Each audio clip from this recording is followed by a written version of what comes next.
Hello and welcome to the Raptor Show on the Sportsnet Radio Network. Make sure you find the Raptor Show wherever you listen to podcasts and subscribe, and please rate and review the show. I am your host, Wayne Blue. I'm joined today, no guess, segment 1, 2, 3, 4, by my two co-hosts, Blake Murphy, Alex Wong. Blake, congratulations on getting the Jonte Porter piece out there. It's just an article, man. It's not a... No, you did it, bro. It's great. We've been talking about it for multiple episodes, and it's out there on sportsnet.ca. It was the first thing I read this morning. So, yeah, it was a great story, man. Congratulations. Thanks, man. You don't say congratulations for having an article go up, but I appreciate it. It's I mean, look, for anyone who's curious, like why we talked about it so long, it's only just up now. One, I was working on it over the holidays, so I'm not going to drop this on, December 25th and expect people to read it. Right. No shade to The Athletic, who one year thought that everyone should have a big story drop on the 25th as part of a push to like have athletic subscriptions. Name that editor. If there's one thing I'm not doing on Christmas, it's reading The Athletic. The idea was to make it a good Christmas gift. I had one of my favorite things I've ever written was like a big feature on Jordan Lloyd and his best friend who passed away. Yeah, I remember that one. And but that dropped on Christmas Day, so like nobody read it. I did not read it on Christmas Day. So anyway, I was holding for that, but I was also like trying to wait for a time where Jonte Porter might play.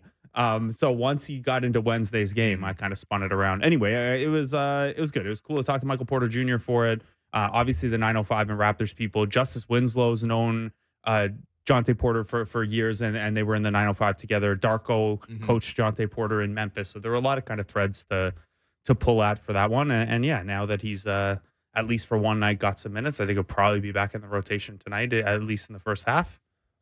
It's fun. It's good. I'm excited. I don't know. I found it to be a cool story. Like we've talked about how I've liked Jonte as a prospect, but the fact that at age 22 he was ready to quit and just be done because he had torn his ACL and MCL multiple times.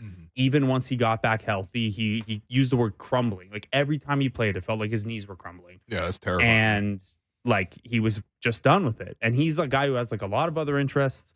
He could make money, not NBA money, but you can make money other ways. And, he had told me like, yeah, like I want to have kids. And if I'm having trouble walking around at 22, 23, what if I give this another 5 years and it continues to get worse?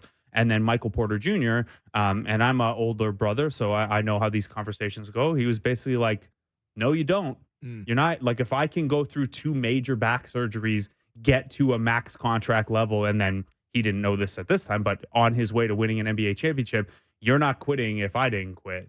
And that was kind of the like last push he needed. He's been, healthy and on kind of the comeback trail since. So in addition to 7 good minutes for the Raptors the other night, a nice kind of comeback story for the whole Porter family, really. Absolutely. No, I'm sure they'll be reading this piece and, even just cherishing as a family. So, Alex, what's going on with you, man? Have you made a family's day today? No, it's a great writing story. a great feature about them? I was just thinking your little brother is your Jonte Porter. You gotta take him under your wing type. You know what? By the way, speaking of taking my brother under his wing, did he get wings on Uber Eats? Yeah. Oh, after what? Yesterday's show or no? 2 days ago after the show, he ran out of Uber Eats credits. I went to Union Station to meet up with him because he had the train to go to Montreal to go back to school. He needed food, and yeah, we where I took him was Shanghai 360. Oh, that's awesome.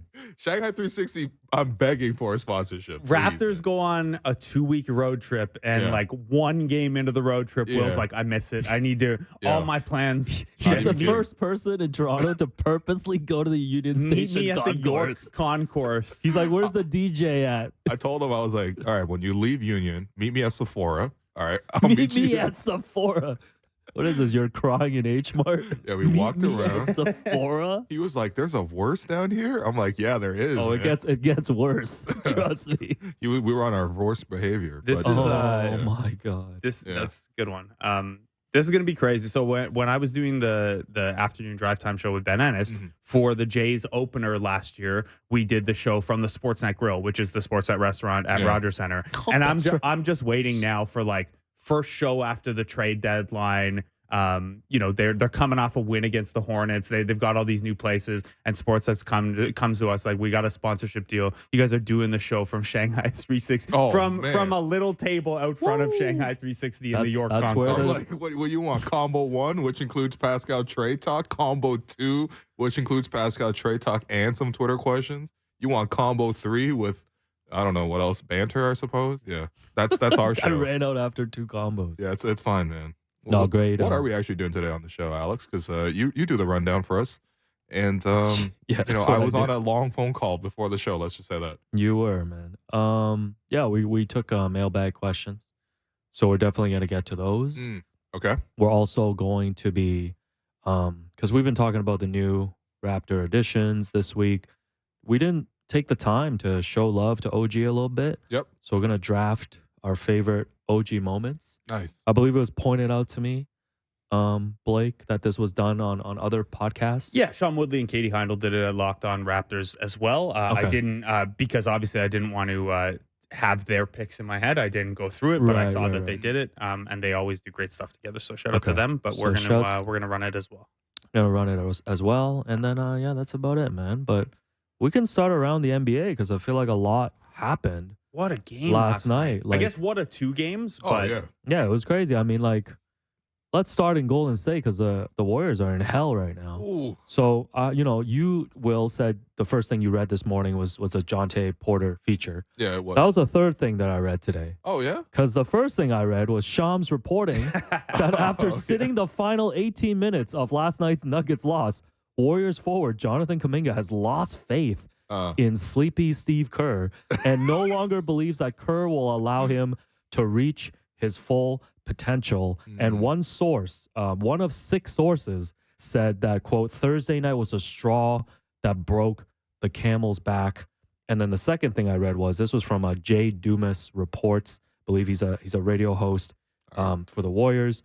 He said that Moses Moody's camp is also frustrated with his role in Golden State. And, quote, the people around Moses are frustrated with his lack of a role and consistency. So we've got a little bit of a mutiny happening in Golden State against Sleepy. Wow. you remove Draymond over the last 11 games, and the minutes distribution gets worse somehow. Oh, wait, People get even by the more way, before I unhappy. get your thoughts too, it was reported yesterday that Draymond's nearing a return and will be returning to the practice facility. So He's gonna come back like the Undertaker. Dukes up. Dukes up, everyone. So- Kaminga, Moody, you want to leak? Yeah. Draymond's back in the building. Oh, So man. that's They timed the also reports well. so that's also happening. And of Yep. course, last night they blew an 18-point lead yeah. in the fourth quarter. Joker sent them to hell at the buzzer. Fourth time this From half season. court. Yeah, fourth time this season that the Warriors have lost after being up 17 plus. Mm. So yeah, Do we your, think- Golden State Warriors? Do we think Jokic's celebration was just because he got off work? Yeah, like this he didn't was have to go to clearly- overtime. Oh, he didn't yeah. have to OT. Yeah. Look, this is crazy, man, because they blew the 18-point lead, and Steve Kerr's explanation for not bringing Jonathan Kuminga back in the game, because obviously he was asked about it after the game. This has been a talking point among Warriors writers and Warriors fans all year about Kuminga and Moses Moody's usage. You know, Pods is the one guy who seems to have like a fairly stable role, but even yesterday they take Trace Jackson Davis out of the starting lineup for Kevon Looney. So there is this is a season-long thing with Kuminga and Moody in particular and their usage.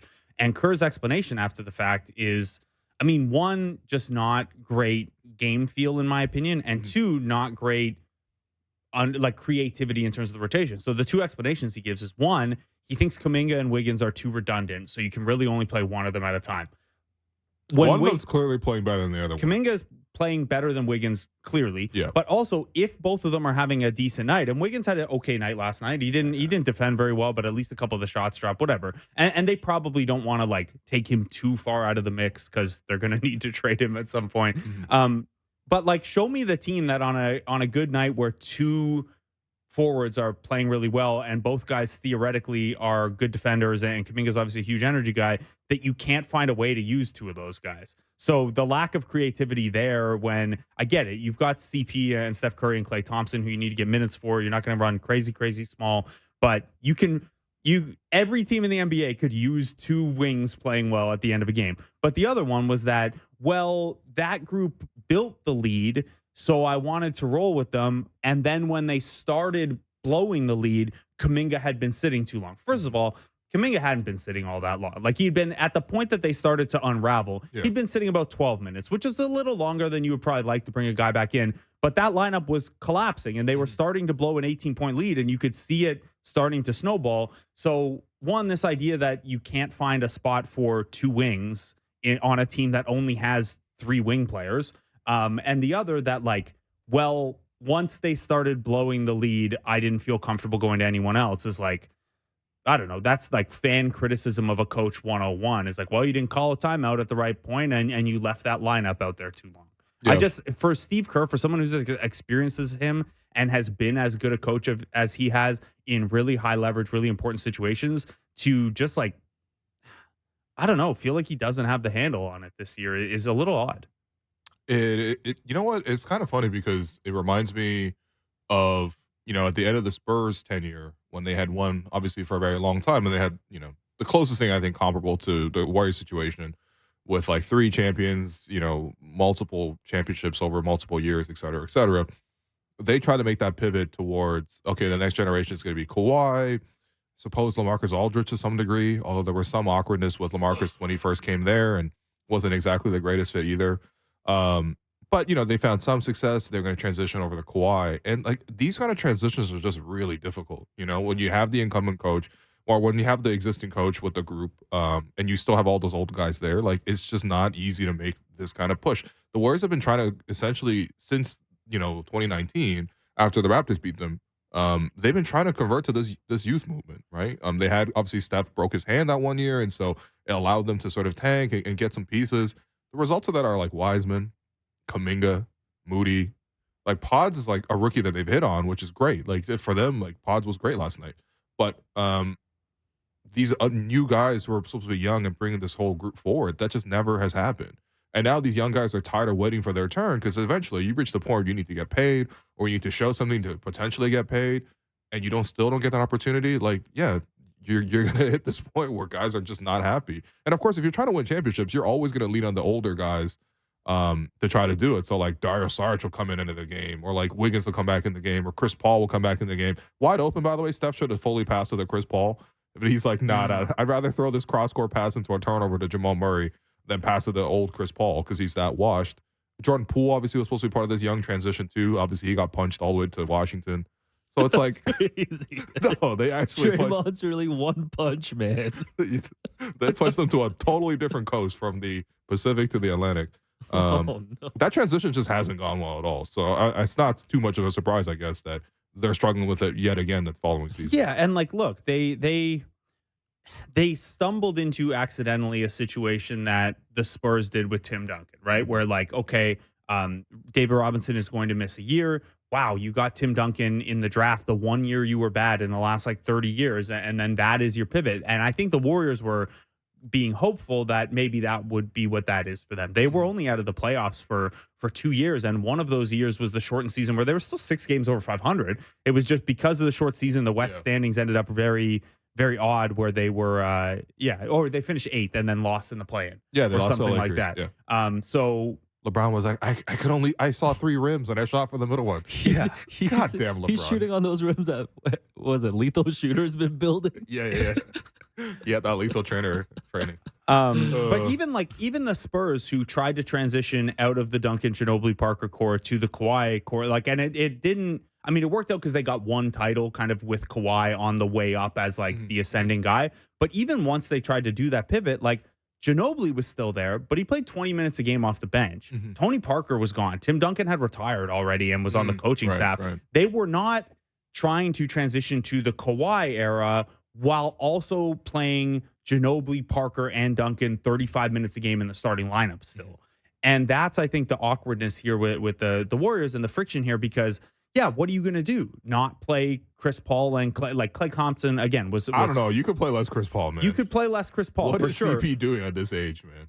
And, like, the Wiggins stuff hasn't gone the way you wanted, but, like, this is where the friction is the idea was, well, we'll use that year to replenish and help with that pivot foot. But the reality has been, whether because they weren't willing to move off of Clay and or Draymond, and like we've talked about with Mark Stein, that's a really complicated thing given the legacy that those guys have with that franchise, or it was just like maybe a little too soon to have that pivot point. You now have this friction where you have Steph, Clay, Draymond, Chris Paul, who are good enough a lot of nights, but aren't going to be good enough to win a championship without making a trade here. And the young guys are good, but obviously not unquestionably good enough for Kerr to trust them. They're just in this kind of awkward in-between. Yeah. Yeah, this is a season finale for the Warriors, man. Like, I feel like this is it. Like, Clay's heading to free agency, right? And they're trying to, I don't know what Draymond's future going to be with the team. Shouts to Bob Myers, man. Bob Myers had the foresight to he get totally out. Man. left. He just left, man. Yeah, and even looking back, I think Had about those crocodile tears and then left. Yeah, no. in terms of season finale, he's like he's the guy who like, okay, well, I'm getting to be too big an actor for this show. I'm gonna leave before the show gets back. No, he did that. I'm No, I was thinking about their 2022 championship too, the one where they beat the Celtics. Like, looking back, it's actually pretty impressive that they were able to squeeze one more title out of this. Like, Wiggins was obviously huge for them. I don't know if they necessarily had the toughest road there. Like, it was Denver was hurt in the first round. Sure. Memphis wasn't really ready. Yeah, that was Denver with no Jamal or Michael Porter Jr. Luka and the Mavs. And like, Ja obviously was injured for a little bit of that too. Yeah, and Steph obviously saved them when they were down 2-1. They also, Boston. if you want to talk about unlikely health things, Otto Porter Jr. and Gary Payton both stayed healthy for like most of that playoff run. Right. And Draymond was potting after every game. Yeah. Like, that's a generational title. And like run. Jordan Poole was this guy's really doing good in that react playoff pods, run, man. right? Good for Like him. some of the stuff that worked for out. him. Like, and this is like, let's be honest, if you're going to win a championship at any point in time, let alone when your guys are kind of heading into their early 30s, like, you got to have a lot break right for you. But they really like pretty much all of it worked. And like, Kuminga and Moody were playing all those playoff games, but not big roles. Like, they were like 8th, 9th, 10th man kind of guys. Yeah. So yeah, I mean, a lot. And then you look at what's unraveled. Well, Gary Payton can't stay on the floor.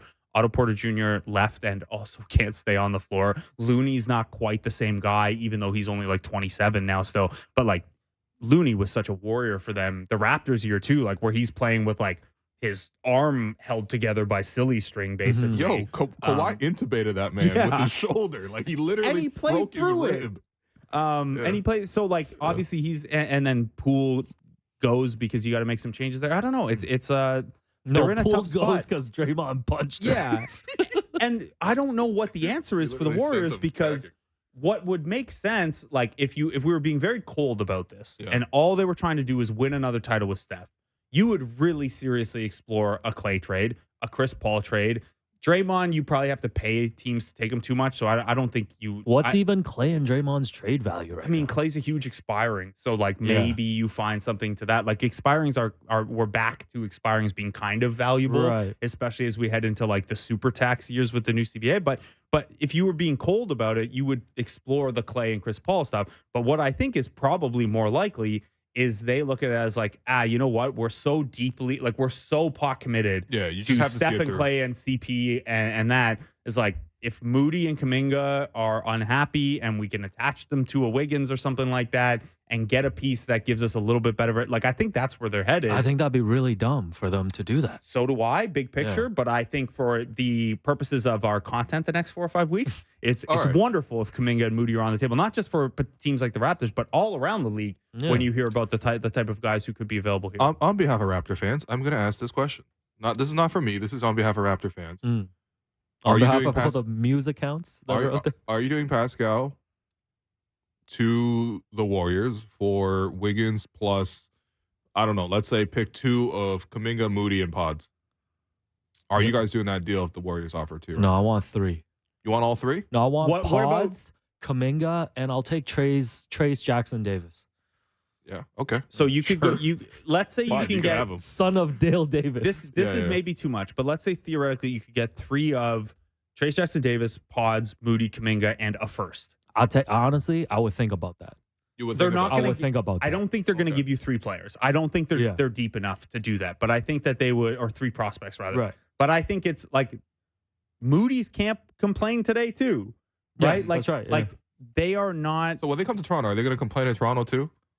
Because also, honestly, when you're in year 3 and you're complaining, like, it does annoy me. Like, But like, But I you're think this complaining has to been like a Shams out lingering. loud. This has been a lingering thing, though. I feel like they've I get earned it. more playing time. yeah, and like Yeah. This is From- not like from a Malachi. prospect This is not Malachi perspective- Flynn complaining. from First a off, it was prospect only Eric Flynn who perspective, complained. yeah, they were also like the 2 youngest guys in their draft class, so they're both only 21 still, even though they're in year 3. And like All right, yeah, Kuminga's case is like, even if you don't like a third year playing talking like this or leaking like this, Yeah. like he has a very good basketball case for I should be playing more and I should be closing out games and I'm better than the guys that are playing ahead of me. Even I think that way about Moody, but there's always been a weird thing where the Warriors don't seem to like Moody as much as I like Moody. Yeah.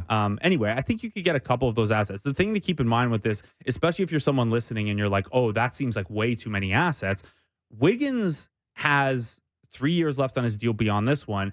It's basically the RJ deal. Oh, it's worse, man. I'd much rather have RJ. Well, it is slightly more money. He doesn't have RJ's got a bunch of incentives that can push his higher, but like if RJ makes all NBA or all defense, you're fine with paying the extra incentives. Yeah, sure. Wiggins is like 3 years and I think $85 million left.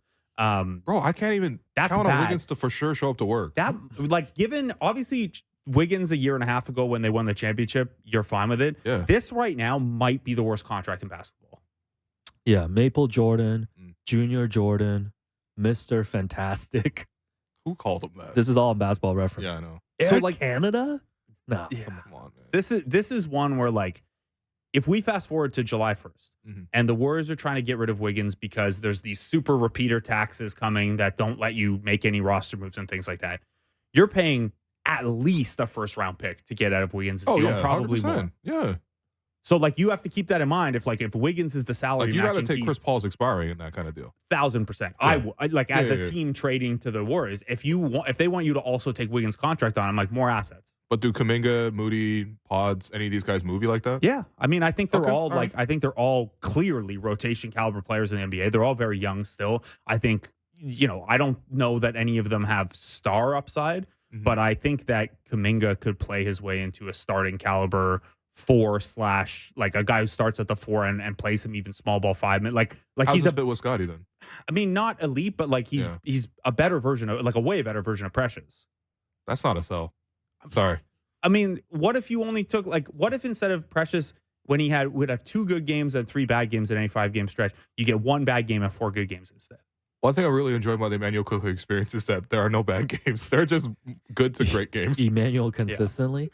Before we move on from this Warriors thing, I was deep in it. And sorry, just to say, we'll do a lot more trade stuff over the next couple of weeks. We're kind of just doing a quick hitter here, but we can't waste all our content. We're going to do a billion trade things. We might even do some mock negotiations with, who knows, Andy Lulu from the Warriors side or something like that. He's going to be begging, man. Oh, he's ready, man. He's going to be begging. So he might want to trade for Darko too to get rid of Sleepy Steve. So bring Jamma back to Golden State in the trade. Yeah. No. It's gonna cost you an extra pick. I was peeping Andy Lou's timeline yesterday just to watch his meltdown. Yeah. In real time, and I know, like after losses, these Twitter Spaces pop up and stuff. So I have a clip here. It's a 2-minute clip, but I just want you guys to listen to this meltdown that took place on a Twitter Space with Warriors fans. So here's the clip. During the game, right? Score in the last 6 minutes of the game. Don't talk to me about defense. The offense went away. They got smothered. They lost their discipline. Steve Kerr took away one of their key offensive threats in the game. Kuminga was able to put the ball on the floor and attack and take Jamal Murray to the basket and get him in trouble. So a 25-4 run has nothing to do with defense? No, it's 4. A 25-4 run. You scored has nothing to do 4 with points, Gordon bro. goes for 15. Nothing to do with defense. Aaron Gordon goes for You scored 4 points in the fourth quarter. Has nothing to do with 5 defense. minutes. Who invented Twitter Spaces, man? You need basketball 101. You need the opposite of a Nobel Dave Prize. doesn't understand defense. Dave, are you okay? Are you doing all right? It is what it is. So, young man Jim Park, if you ever tell me like that in my life again, you're going to be in trouble. Don't you ever talk to me like that, right? Don't you ever talk to me like that. I don't talk to you like that, and I expect you not to talk to me like that. You don't understand defense, Dave. The whole room sees it. You don't understand defense. Jim Park. You don't understand defense. You don't Jim respect Park is defense. sick. That is why you wanted Chris Paul to start. That is why you wanted Chris Paul to finish games, because you don't give a crap about defense. If that's the case, Steph Curry don't care about defense because he the one that want Chris Paul out there.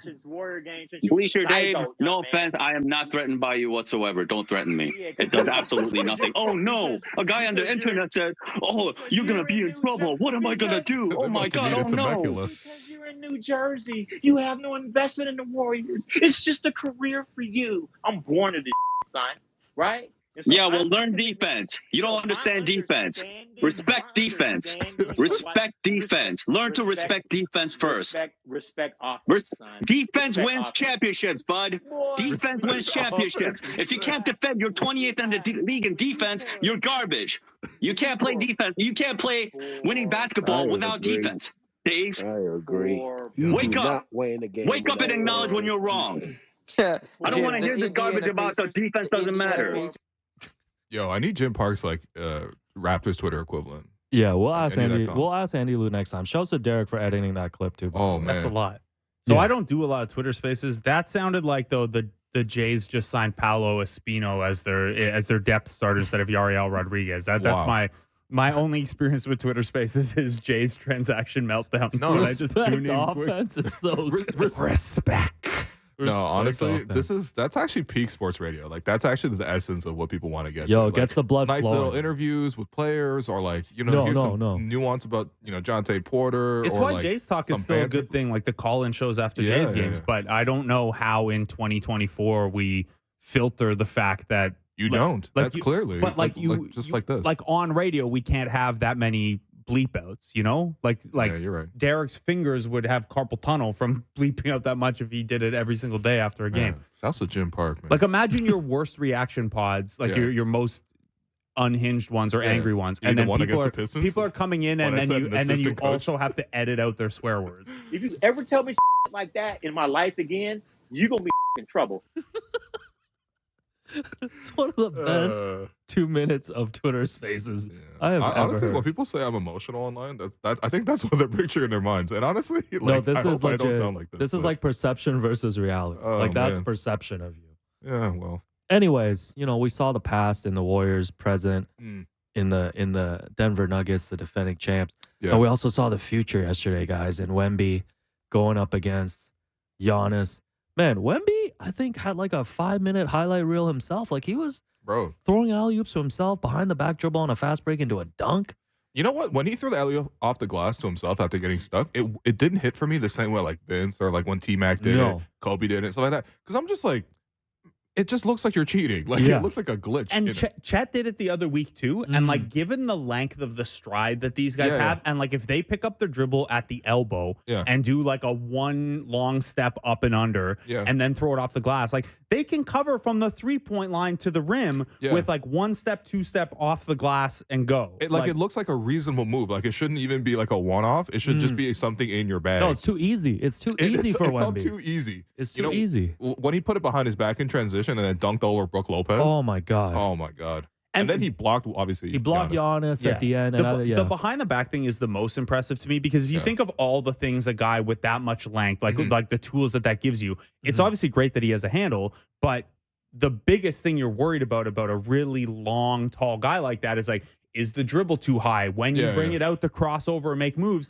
are you too wide? Is that too easy to steal? So for him to be able to tighten things up and operate that behind the back in narrow space where no one can reach in and poke it, and like you can just very, very smoothly do it, is like the level of skill there with how long the arms he's dealing with are is crazy. No, the feeling of watching a Wemby dunk is so funny because it's not quite like it's definitely not like a Shaq dunk, for example, where you feel like the impact, like the physicality of it. The funny thing about watching like a Wemby dunk is just seeing like how little he needs to jump to dunk the ball. Dude, some of their sets now, especially now that he's playing center, like Zach Collins is coming off the bench now for the most part, like the guards on the team just like throw the ball toward the rim and assume like the only way he's not coming down with that is that he got fouled. Yeah. But he also has like a subtlety to how he's doing it. Like, obviously you can pop as well. So you have to like respect that. He had a decent number of threes yesterday. And then because he can pop, now all of a sudden he can try to manipulate. Like there was a play where Giannis was trying to prevent him from getting, open. And Victor set him up to cut to the top. And then he cut back door for a dunk. Like, I don't know. It was it's really impressive that Victor like has gotten up for these games. Like this game, you the could tell like he was up for this. Yeah. He was up for this. Yeah.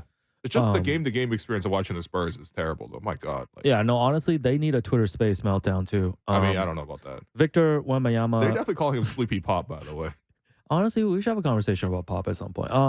This was Wemby's 4th game of 20-plus points and 4-plus blocks in 26 minutes or fewer.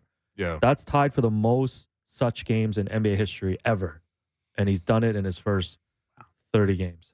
Maybe start playing this guy 36 minutes, man. Well, nah, you got to make sure you lose the games still. Are they managing? Oh, trust me, they're making sure they're losing. Yeah. Yeah, I love the NBA account. The official NBA account posted the highlight of his rejection of Giannis. And it was like, huge block by Wemby to preserve the 3-point deficit. I'm like, Yo, just say they're down 3, man. This man preserved a 124-121 score. Yeah. What are we doing, man? The sooner that we can get Wemby with a good point guard, like, please, like, basketball gods, like, Adam. You don't even need a good one. Him and Trey Jones, when they're on the floor together, have played even this year. Yeah. Like, so are they just I know like you're rolling purposely your eyes, tanking? They're 5-29, Yeah, and yeah. when Trey Jones and Wemby are on the floor together, they get it. played even. I get Like, it. it's a big. Like, I get it. They're trying stuff for the future. They're trying to figure out, hey, what can Sohan be? I don't like it, man. Build good habits with good players, man. Yeah. Like, I don't like it. I really do at this point think part of it is, well, we want to make sure we don't win games. No, that's fair, but it's like there's got to be a fine line with that. You know? It's competitive at the bottom. Is it? Yo, seriously, they're like, They're not worried, man. They're good in the West. if we win one game, then the Detroit Pistons will need over a month to catch up to that one win. Hard. Sports radio topic for you guys. I was thinking, Let's go.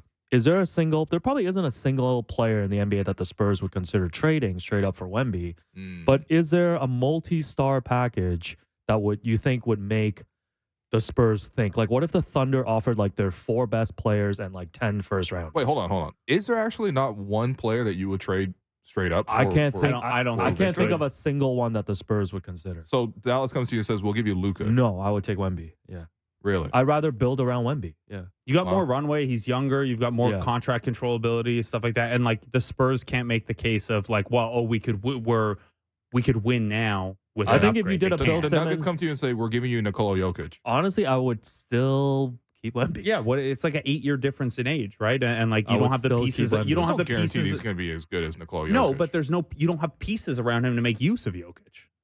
If we did the Bill Simmons I trade don't know, value column, vacuum. Wemby's number okay, one. Well, then they shouldn't be trading him for anybody then because their roster's but so bad. is there a team that has enough talent? Like OKC, I think is a good example. What if they give you Shea, the Shea good and Jalen Chet. Williams, Shea and Chet. Chet? Okay, that's honestly at that point it's an overpay. It really is. But you would do that if you were the That's Spurs? 3 future All-Stars. Yeah, I mean and also like that team is competitive right away. Yeah. Which is a part of the thing here with like a Jokic is like you're not competitive still. You're not competitive with Luka. You don't have the stuff around him. If you get 3 guys back who are like they might. There's a chance. It's not likely, but they could go MVP, Most Improved, and Rookie of the Year on that OKC roster in the same season. Yeah, Coach of the Year too. Obviously, that's not on court, but Yeah. you know. What about exec? What, Presty? Yeah, the funny stuff about executive of the year is voted by other execs. So it's AKA just called the hater award. It's just the hater bub. Once again, only white execs are allowed to tank. Honestly, actually a Anyways, pretty good take. let's take a break, and then when we come back, we'll start the mailbag. Well, you didn't want to leave viewers with this one? What if Boston comes to you with Brad Stevens, the exec, or Wemby?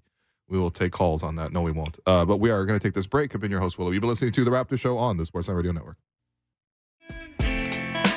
Welcome back to The Raptor Show on the Sportsnet Radio Network. I'm your host, Wim Lou. I'm joined by my co-host, Blake Murphy, and the East Coast Jim Park.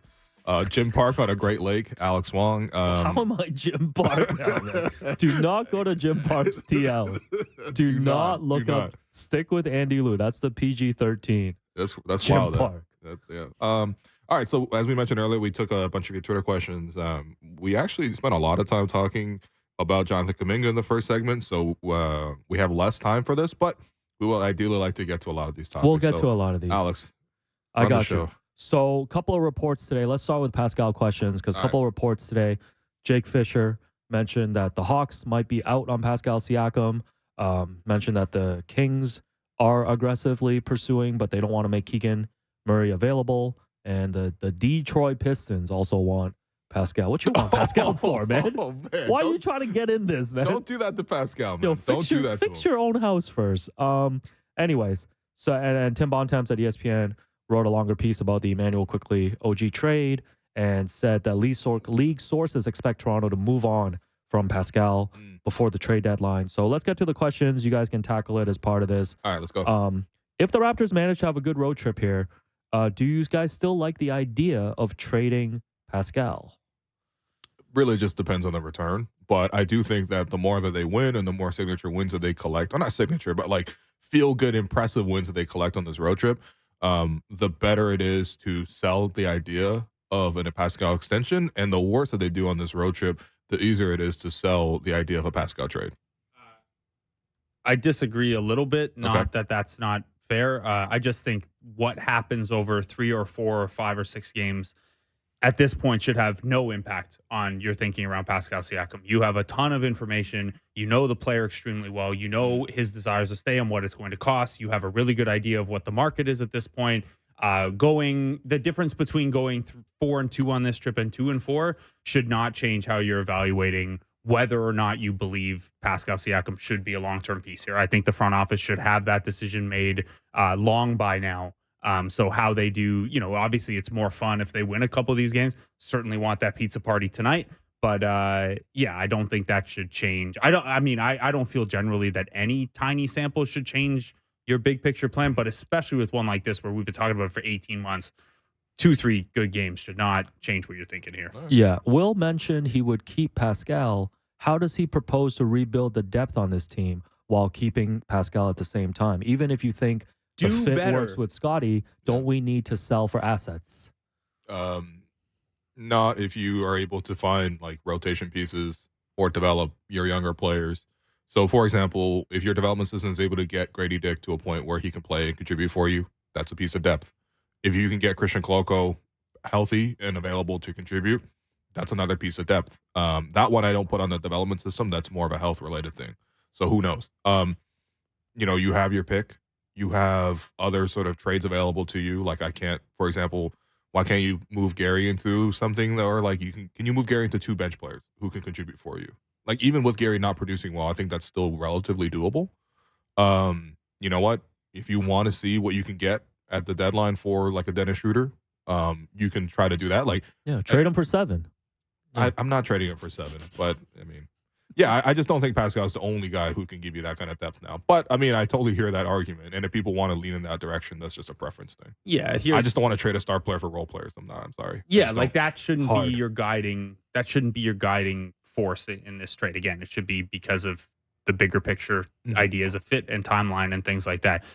You should not have to rely on a sell trade to build depth. Before the title season, Norman Powell was the 11th man on the Raptors. And they got a couple of those pieces by selling. Don't get me wrong. Like Norm came about by selling Graves Vasquez somehow. Ibaka's on that roster because you traded Terrence Ross and the other pick you got in that trade for him. You got, CJ Miles, though, just a signing. DeLon Wright with your own pick in the draft. OG with your own pick in the draft. Fred, undrafted free agent. Jakob, I guess, is the one guy because you got that back in the Bargnani trade. But, like, Pascal, your own late first pick again. Kyle Lowry, a guy you took a quickly gamble on, trading away a lottery pick. DeMar, a homegrown guy. Jonas, a homegrown guy. Like, they were one of the deep. Look, I know that season did not end in a championship and they had to make big moves after the fact, but they built a team where Norman Powell, who is a surefire, no doubt rotation caliber player on very, very good teams almost his entire career, was the 11th man on a team, and they needed to do very little selling on the way to building that 11 man depth. Like you shouldn't have to trade one of the best players you've ever had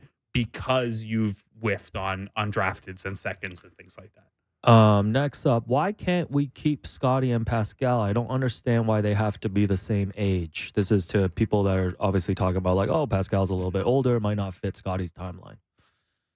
I mean, I don't think that they kind of rule each other out. Like, obviously, ideally, you would like to see this runway where everyone sort of stays together. But you look around the league, like how many teams keep 3 teammates together, even for a prolonged period, right? Like the Warriors, obviously, but they won 4 championships. Here's the thing: like most other teams change so often, and so often. It's not that their difference in age can't work together. If this team were headed for 50 wins in the second round of the playoffs right now, you wouldn't really care that they're far apart in age. But the concern is, by the time the Scotty and the pieces oriented around Scotty are ready to win, is Pascal still a winning piece? Now, you could make the argument he is, that Pascal at 32 is still going to be, a really good piece, or even Pascal next year. If Scotty takes another step forward, quickly clicks and stuff like that, you can make those cases. But to answer the question, when people are worried about that, it's not that guys can't be 7 years apart. It's that by the time the younger pieces of the roster are ready for, let's make a run in the playoffs kind of things,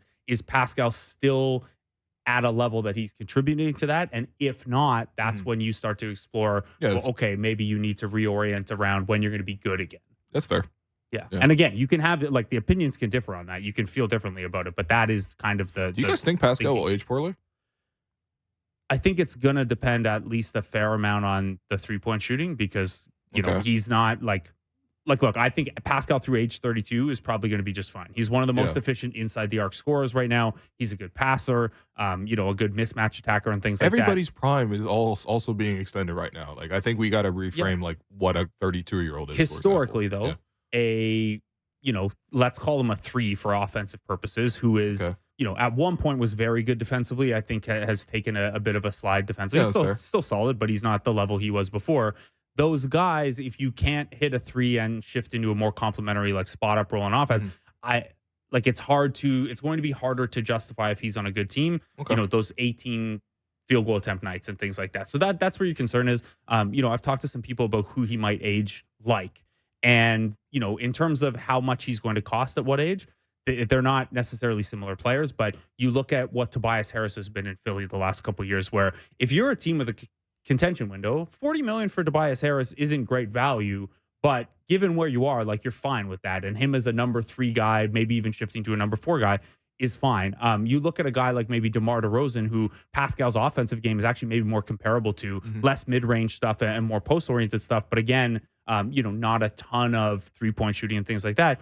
DeMar has aged pretty well, but he's also had to shift his role around who he's playing with, and he hasn't been on a good team in a while. So those are the kind of comparisons you're looking for. Whereas if that's a guy who can, Harrison Barnes style, well, I'm just going to become more of a spot-up shooter as my other offensive skills decline, that's a little easier to just fit in. But again, I think this is like, if you give Pascal a 4 or 5 year deal, you start to worry about that stuff. I think a 2 to 3 year deal, you're not nearly as worried. All right, questions about the offense. So much for rapid fire, by the way. Sorry, guys. With the moves made by the front office recently and a very small sample size of 2 games to consider, is there a world where in the near future the Raptors are known as an offensive first team rather than the defensive calling card we've had for nearly a decade? I don't know about going that far. Like, I don't really see the Raptors as some sort of juggernaut offense. I think one of the reasons for that is you need like one unifying talent that's like undeniable. So like Tyrese Halliburton is able to play so fast, able to process so quickly, make pretty much any pass, shoot from crazy distance, is really unselfish. And then the rest of the team is like, okay, we'll build the whole system around that. And therefore the Pacers are now really elite offensively. Jokic is obviously super undeniable talent. He's going to make the Nuggets so, I mean, they're like literally champions. We don't have to describe the Nuggets. The Sixers with Joel Embiid and Tyrese Maxey, especially with a coach like Nick Nurse, who's like, as long as you do what I want defensively, you guys can cook offensively and play 40 minutes. That's going to be an elite offense. But you need that elite offensive piece, and I still don't see that piece on the Raptors. Even OKC with Shea right now, like, you have that elite offensive piece. With all due respect to Scotty and Emmanuel quickly, they are not on that level offensively.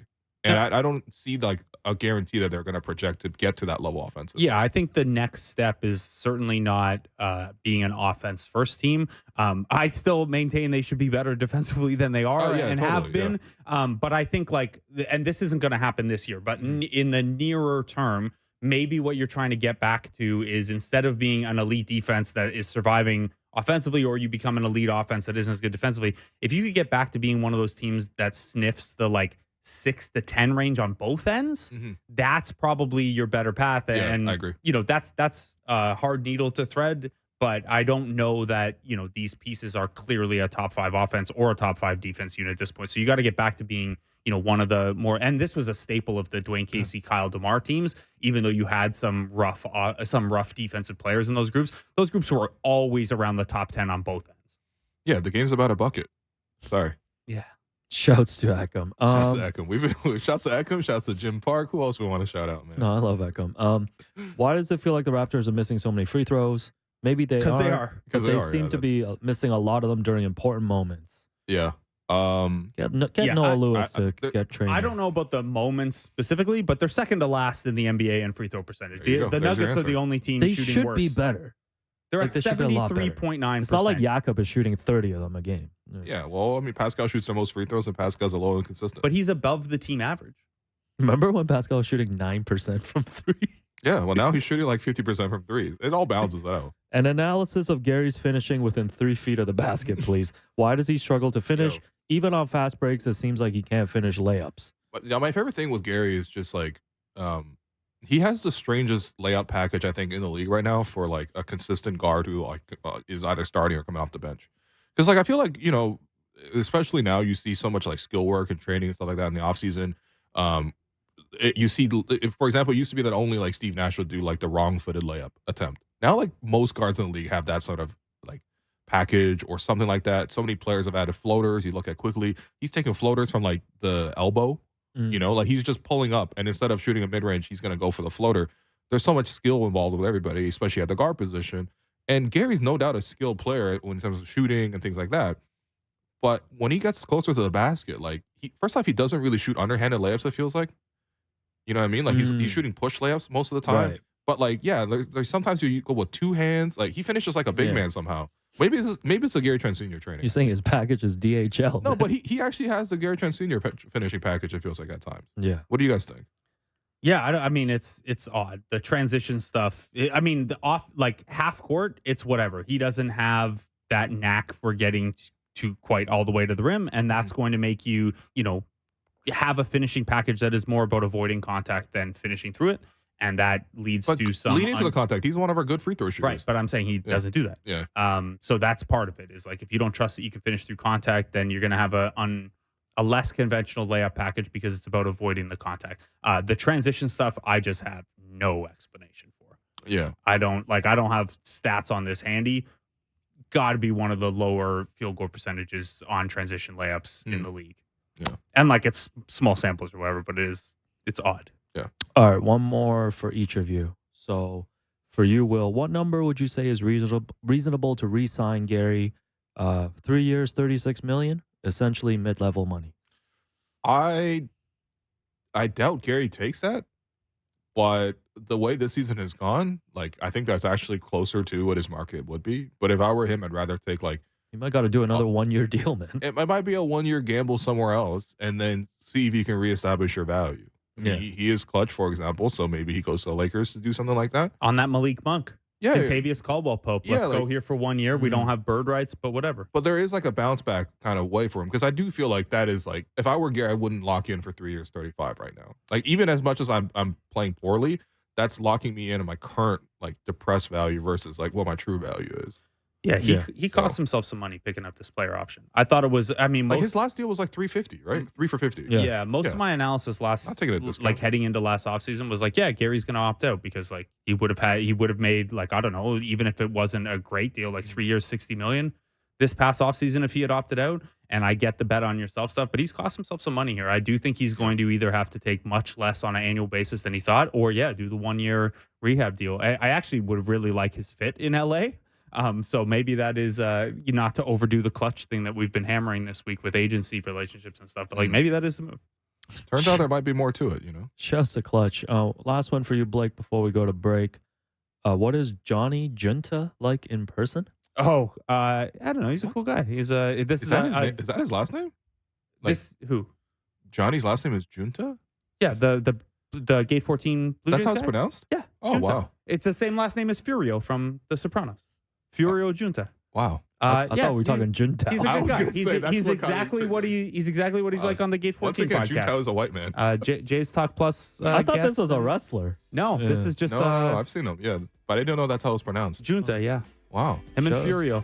Shouts to Juntao, man. Yeah. Shouts to Clutch too. Yeah, listen, there's a lot of shout outs that we can get to, but we actually have a lot more listener mailbag questions. after. We'll get to those after this break and OG moments. But I've been your host, Willow. You've been listening to The Raptor Show on the Sportsnet Radio Network. Welcome back to The Raptor Show on the Sportsnet Radio Network. I'm your host, Wayne Lou. Continue to be joined by my co-hosts, Blake Murphy, Alex Wong. What are we doing? Are we taking more questions or are we going to OG moments? Let's take like 10 more questions and then go to OG moments. Man, I'll let you know when we go to OG Okay, all moments. right. You run point. Sorry. I'm playing more off ball today. As I always Shouts. do. Yeah, Fridays. go stand in the corner, Pascal. Wow. Shouts to Johnny Junta, by the way. Yeah, Yeah, yeah. let me know what you're all about, man. I'm so Yeah? curious about you. No, now. those guys are popping, man. What They is are. this again? This is a Gate 14 I've heard of them. podcast. It's good. I Yeah. joined them for they do Yeah. like Friday like live stream of the game, like just Yeah. having beers and hanging out on YouTube or Twitch Yeah. or whatever. It's a lot of fun. Their stuff's really good. Oh, guys, let me know if you ever want to meet at Gate 14, man. Yeah, I'm a 2-minute and walk. Johnny just messaged me and said I should mention that he's a perfectly normal height and that he loves Will. So Oh yeah. he's a fan Oh, of just yours. Oh, Will. man. That's tough. That's cool. Next one, bit of a big picture question here. With Barnes being our centerpiece for the foreseeable future, and most media saying that Quickly is an ideal player to pair with him, who do you see as the ideal player types to fill out the rest of the starting five to maximize Scotty and IQ? By the way, I was thinking back to the interview that we did yesterday with Dennis Schroeder, and he just said out loud on the bus, "Yeah, these are great pieces to fill around Scotty Barnes," and like I agree, like 100%, I agree. Not a pushback on that idea, Scotty hater. but he really just said that out loud on the bus. Like everyone else on the bus is like, "All right, I guess I'm just here to be furniture around Scotty Barnes." Like, yeah, it's a I little mean, awkward. you gotta It's not- build I'm just saying around it's awkward somebody. to say it out loud, but Everyone else is just feng shui.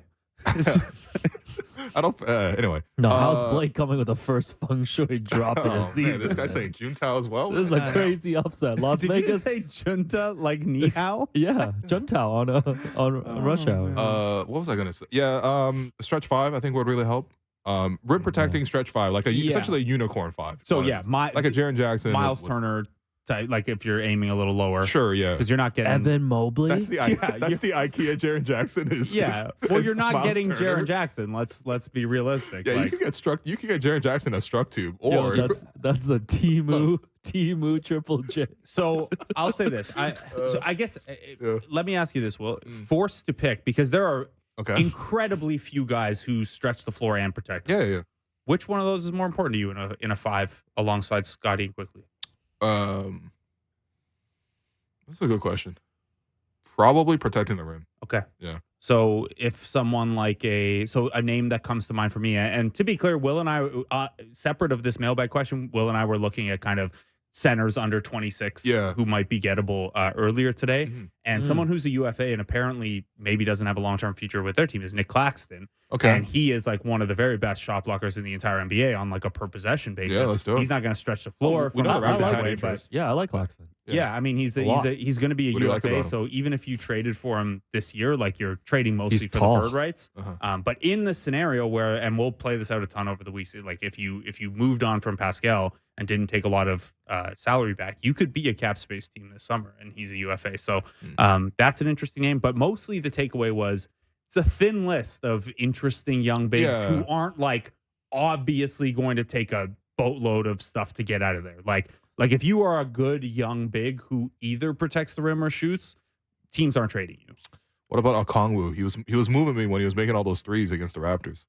Yeah, I mean, I think Okay, he did make a bunch of corner threes. Yeah, and I looked it up. He's had 27% for his career on threes, and he's taken what is he this year? 58 total threes. Oh, He's made 16 career threes, and 3 of them were in one game against the Raptors. we got him to So get. I might be extra moved, but yeah. Got to get him on that Matt Devlin, Amir Johnson program. Get The him summer taking three? the summer three Yeah. for next year. I do think. Look, Atlanta is not a team. I personally don't think they should be buying. I said it at the start of the year. Yeah, I'm whatever. not a believer in them. I don't think they're headed in the right direction. I don't think they're very good. I think they're better off trading DeJounte Murray to reorient for future years. And like, hey, Jalen Johnson, we hit on.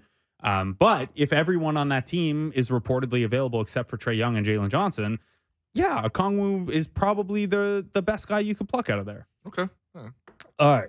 Stolen from Eric Kareem's athletic Let's mailbag. go. Now Hope you're that, getting a nice suntan, Eric Green. now that we have a decent sample size, what's your evaluation of Darko Rajakovic as a head coach? I'm going to sidestep this question. I feel like I've been too rude to Darko. So I would Blake, personally what are say your thoughts? 34 games is not a big sample size for All a right. head coach, especially given how much the roster constraints are. What are his strengths and weaknesses that you see? Yeah, so look, far? the strengths obviously lie on the personality management side. Like Everybody likes him. the Dennis blip aside on the weekend that obviously he clarified yesterday, he's done a good job building relationships with these guys, keeping guys pulling in the right direction and things like that. I think that's a positive. But what does that mean, though? Because I feel like there's certain games where it's like they always fall down early or they come out with slow starts. Yeah, I mean, like, that's a different thing than what I'm talking. That's a different thing than what I'm talking. I'm talking about the building the relationships and the trust and things like that. Guys like him. Like Pascal trusts him. Scotty trusts him. Those guys, we know that for sure. I mean, I think snap. better than... Yeah, I mean, I think certainly the read on it is that things in that regard are much better than last year. That I agree with. Yeah. So whether that means it's an upgrade, whether that means it's a positive or the absence of a negative. Realistically, 34 games is not a huge sample for a coach. I think we can pretty clearly say he was stuck with that starting lineup a little too long, even though there weren't better options. I thought, some of the stagnancy in the rotation patterns, going to Scotty with 4 bench pieces, things like that, those were not things I liked. I don't know how much of that was like they only had 7 playable guys. And so there's an element of that. I thought some of the ATO stuff, like at a timeout stuff, sideline inbounds and stuff like that, there's some creativity there. They obviously use that kind of get the ball to the high post on one side and run the elbow pin down or the elbow step up really, really well. And that's something that they have enough iterations of that teams can't really scout it because you can go a couple different ways. I think it's good that even though the results didn't flow early, there was obvious buy-in into the new system for the first couple weeks, and like the half-court offense was struggling, but it's moved in the right direction. They're still third in assists and things like that. I think those are positives, but it's been a bad season. They're 14-20. We're stretching a little bit for some positives here. And then I think some of the rotation stuff we've been very negative about. I thought some of the messaging at times hasn't been great with the pizza party stuff that we've joked about and things like that. I'm ordering pizza tonight if they win, man. The reality From is where? Probably north of Brooklyn, honestly. I lived directly in between the two north of Brooklyns in the west side. So nice. The reality is like a lot of your Darko evaluation has the caveat of like, well, the roster. And there's also a misalignment between you hired a coach and all the talking points around the coach were very developmental and long-term focused. Yeah. But then the roster pieces and some of the other moves have been very short-term focused. So I don't mean that as a cop-out. I mean that as it's actually difficult to evaluate some of what has happened because how much of that is Darko, how much of this front office, how much of that is just the misalignment. I haven't been like blown away, but I think it's a little early to be, out on him or anything like that, which are some tweets that I get sometimes. How much of Scotty's development would you give to Darko? Because that's a key question to me. Like if he was able to bring out this version of you, Scotty, then I think almost everything else that he's done coaching wise is completely secondary. But it depends on how much you would attribute to I think a coach has a hand in it because you have to create space within the system for that player to show the growth and apply that growth. That's an important aspect. They've given Scotty a little bit more pick and roll, a little bit more point guard duty, a little bit more small ball 5 duty. You could make an argument that there should have been even more of that earlier, and that was an argument for changing the starting lineup. I worry a little bit about giving too much credit to a coach or the coaching staff in general when obviously none of this happens without the player putting in a boatload of work too. So, I mean, you certainly, he gave the room for it to grow, and we'll see if they continue to give it room to grow even further. All right. If MLSC called you up and said you were taking over for Masai tomorrow, what are the top 2 changes you would make immediately? Roster wise? Anything. Yeah. Anything? Organization wise. Oh, careful. We're getting set up. Should we call Orn? We're getting set up. How would I approach Stick to roster if you want. Better coffee at Scotiabank Arena in OVO. Although I'm surprised Bobby hasn't got that changed through already. Yeah, I think he might be working on. Yeah, get to work, Bobby. Yeah, get to work. I want Bobby. more trades. Yeah. Come on. What would I do? Pull over, make a trade right now. I mean, look, I would go to Pascal's people and say, after the trade deadline, like, here's the extension. But before that, I would continue to look for trades. It's going to be the first extension on May 30th. It is kind of awkward. It's like, fine, I guess I'll marry you. Like, here. Like, come on, man. It's not a proposal, I guess is what I'm trying to say.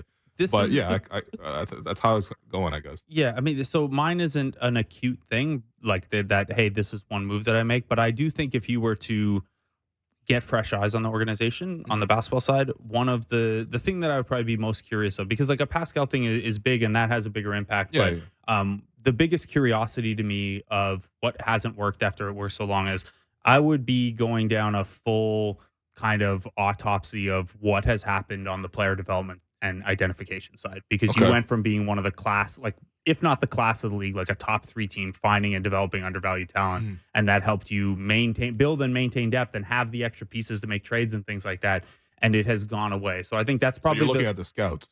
I mean, the scouts, what are those conversations like when you decided this player over that player? What is how much of the player development side was just completely disrupted by 2 COVID years where you couldn't have hands-on guys and things like that? I would really want to evaluate everything that's gone on there and try to figure out how to get back to succeeding there, because the big stuff is obviously the big stuff, but the little stuff is where in a salary capped league where you're probably not going to be a big free agent player, that's somewhere you can really build a competitive advantage, and the Raptors did for a long time. So that's if I were fresh eyes on an org, that's probably the area I'd focus first. Yeah, I would promote Noah Lewis to the front of the bench. I thought you were going to promote him to like starting small forward. Yeah, bring Bubble Tea to Scotiabank Arena. I remember when Darko was introduced, and Masai famously said he was Darko.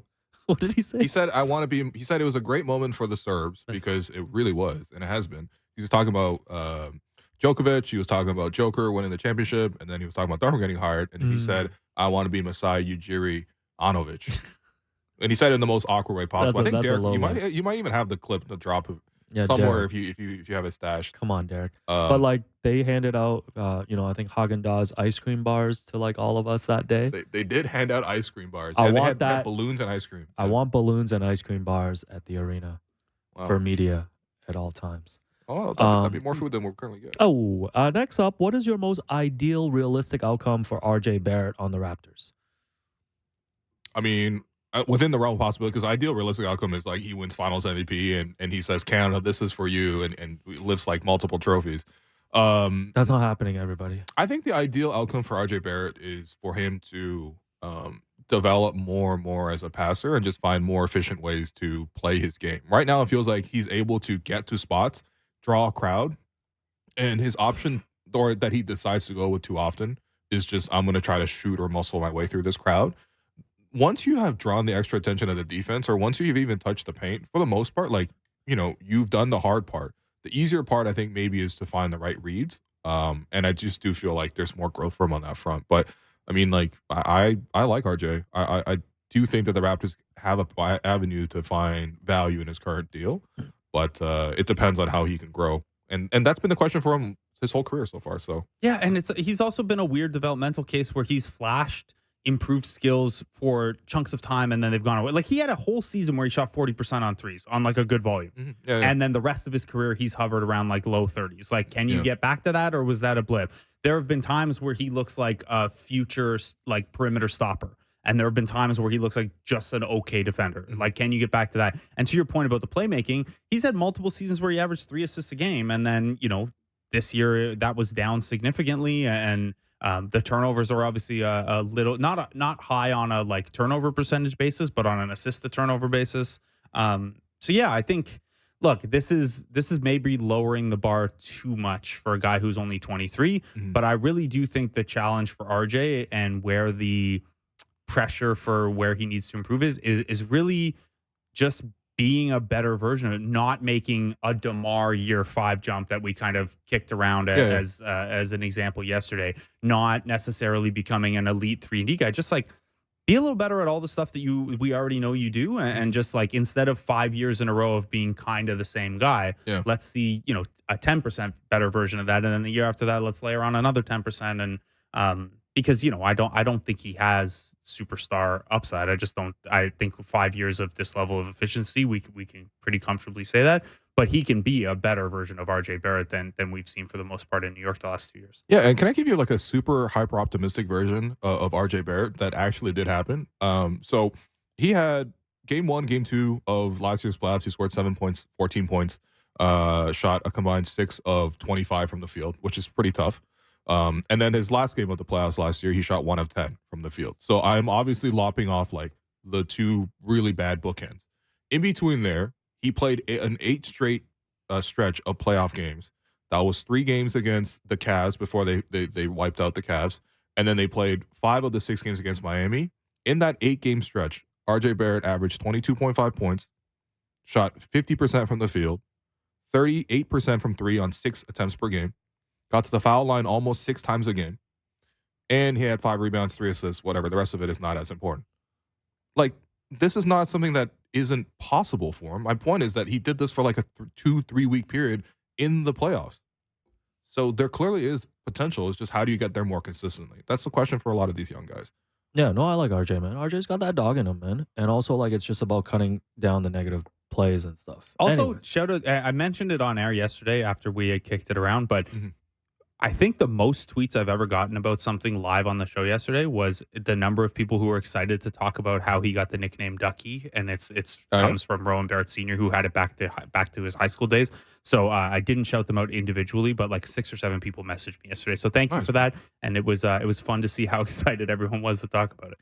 Curveball. Should we target Bronny with the 31st pick in order to lure LeBron to Toronto? Man. You're just going to dismiss this? I do have a LeBronto shirt that was gag gifted to me that I never threw away. So that shirt could take on a new meaning.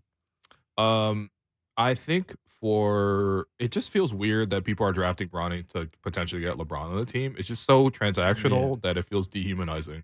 I'm going to need 6 sources to tell me that he's interested in Toronto first. Yeah.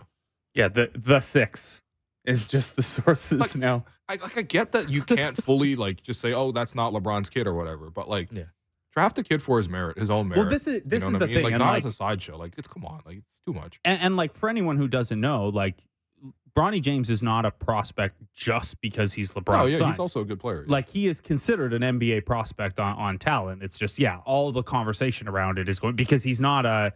Even though at one point in his class he was like in the mix as the number 1 prospect, it was like him and Elijah Fisher, the Canadian kid back when they were like 14 or whatever, they were considered number 1 prospects. Even if he's not that, but if you're anything other than that, then like, the conversation is going to be around LeBron, and that feels like a disservice to Bronny. How do you think it mentally affects people when you tell them that at age 14 you're the number 1 person in the country?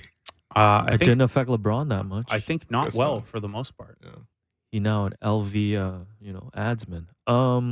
How can we grade Jakob Poeltl's performance so far with roster construction caveats? I like a B-. Not exceptional. Yeah. But also, like, I'm not expecting, like, the world. Yeah. I have a Just make 1 of 2 free throws, Yeah. I have a little bit of a tough time with this one because I just really didn't like the trade and then doubling down on it with a contract that... Yeah, I mean, look, with the rising cap, he might end up being worth 4 years, 78. I don't know where that offer was out there. So I'm a little kind of tethered to the fact that I didn't like how it got to this point. I think he's been fine. Like, weirdly, he's like been almost the best finisher in the league, even though it doesn't feel like shooting 68% from the field. Yeah. And the turnovers there. I thought he had some really rough stretches. If he looks defensively like he's looked the last couple games, it'll be fine. He's not a top 10 center like Masai called him, but he's probably Why did Masai do that? Pardon? Why did he pull that card out? I don't know, man. It's but like he is a starting caliber center, just probably in the lower third of those guys. So you just need to see that more consistently. Got you. How embarrassing is it for this fan base to not have Scottie in the top 10 of All-Star voting, or does it speak to the overall team product from the last 3 years? Votes count tripled today, by the way. So if you're looking to change those ballots or change those rankings, today's the day. We're so negative on ourselves, man. Like, it'd be like, how embarrassing is it that you didn't bring home an A on your report card? Like, if you guys like Scottie, vote for Scottie. If you guys don't want to vote for Scottie, don't vote for Scottie. Like, I'm gonna vote for whole 7. Fan base is embarrassing. Like, come on, man. Everybody vote for Gabe Vincent. Vote for 7. Man, triple those votes. Yeah, who I realized wasn't in the top 10 either yesterday? Devin Booker. Yeah, wow. Does Booker have no stands? He's been out most of the year too, though, right? Like he's been in and out. I guess not most, but him, KD, and Beal doing this contest. like. I thought he'd be more popular than that. To use an Iron Claw reference that you won't. Yeah, I mean you'll get, but the Suns have been Freebird ruling. With their 3 stars. So so in Iron Claw how they face the fabulous Freebirds in the 3-on-3. Yeah. So those 3 guys invented the Freebird rule, which is they were the tag team champions. So tag team is only 2, but any two of the three could defend the titles, even though technically only two of them were the champs. So that's what the Suns are doing with Beal, Booker, and KD. Any two of them can play any given night. I love that. This is for Blake. Which Raptor player, past or present, would have the best time on George Street? Ooh, what is that? That is a street in Newfoundland that that in August there's something called the George Street Festival, where it's just like have you guys ever been out in like St. Catharines or Niagara, like that strip of bars? The smallest city I've actually lived in is Hamilton. So Hamilton or cool. What is that? Hess Village? Yeah, Hess Village. Oh, yeah, Hess Village. Nice. Imagine that, but there's live Celtic music in every single bar, and you just there's a week of just bar hopping, and there's other stuff. Yeah. There's other stuff going on. It's usually around the regatta, which is a lot of fun as well. I'm going to, without going down the dark answer path, because there are a couple of dark answers to who's the best party guy. Given what we saw at the championship parade, I'm going to go with Marc Gasol. Got you. I feel like he could get into the music as well, even though he's more of a horchata guy. What about present on the roster? That's problematic. I'm going to take that question back. I bet Darko would be a lot of fun. Darko will be a lot of fun. I hope he hits that move that the fake Jose Mourinho has been hitting. Was it that dance? Yeah. Everyone knows that clip. Show some who's the Tottenham manager again? Ange Postecoglou. I believe you mean who's their gaffer. I love Ange. Yeah, you a Tottenham fan now? Yeah, I'm a Spur, and I ain't talking about Devin Vassell. Wow. So yeah, I think that's about it. You guys want to do early between the lines so then we can clear out? I can between the lines for you. If you guys don't mind. All right. Yeah, let me find it in the doc where I put my notes earlier. It is time now for between the lines. There you go. By Bet Rivers. Take a chance. The Toronto Raptors are 4.5-point underdogs at the Sacramento Kings tonight. The over-under is set at 238.5. Otto Porter is doubtful with that knee strain. Gary Trent Jr. is questionable with a thigh contusion. Okay. Grady's obviously with the 905. Jonte Porter is up. The Kings are 100% healthy. Wow. They have a couple guys down on G League assignment, but otherwise they got nobody on the injury report. They are 20-13. They're 2-1 since making a starting lineup change. They moved Kevin Huerter to the bench and put Chris Duarte in the starting lineup. They're 13th in offense, 21st in defense. Neither of those where I thought they'd be. I thought they were going to repeat as first in offense and 30th in defense. But here we are. A pretty solid team that a lot of the underlying metrics suggest they're probably closer to a 500 team. 4.5 is the spread. By the way, so I got two things. Basketball wise, I think that the Raptors have actually played the Kings pretty well recently. A lot of the Raptors, not signature wins, but really good performances, strong performances that stand out to me have come against the Kings.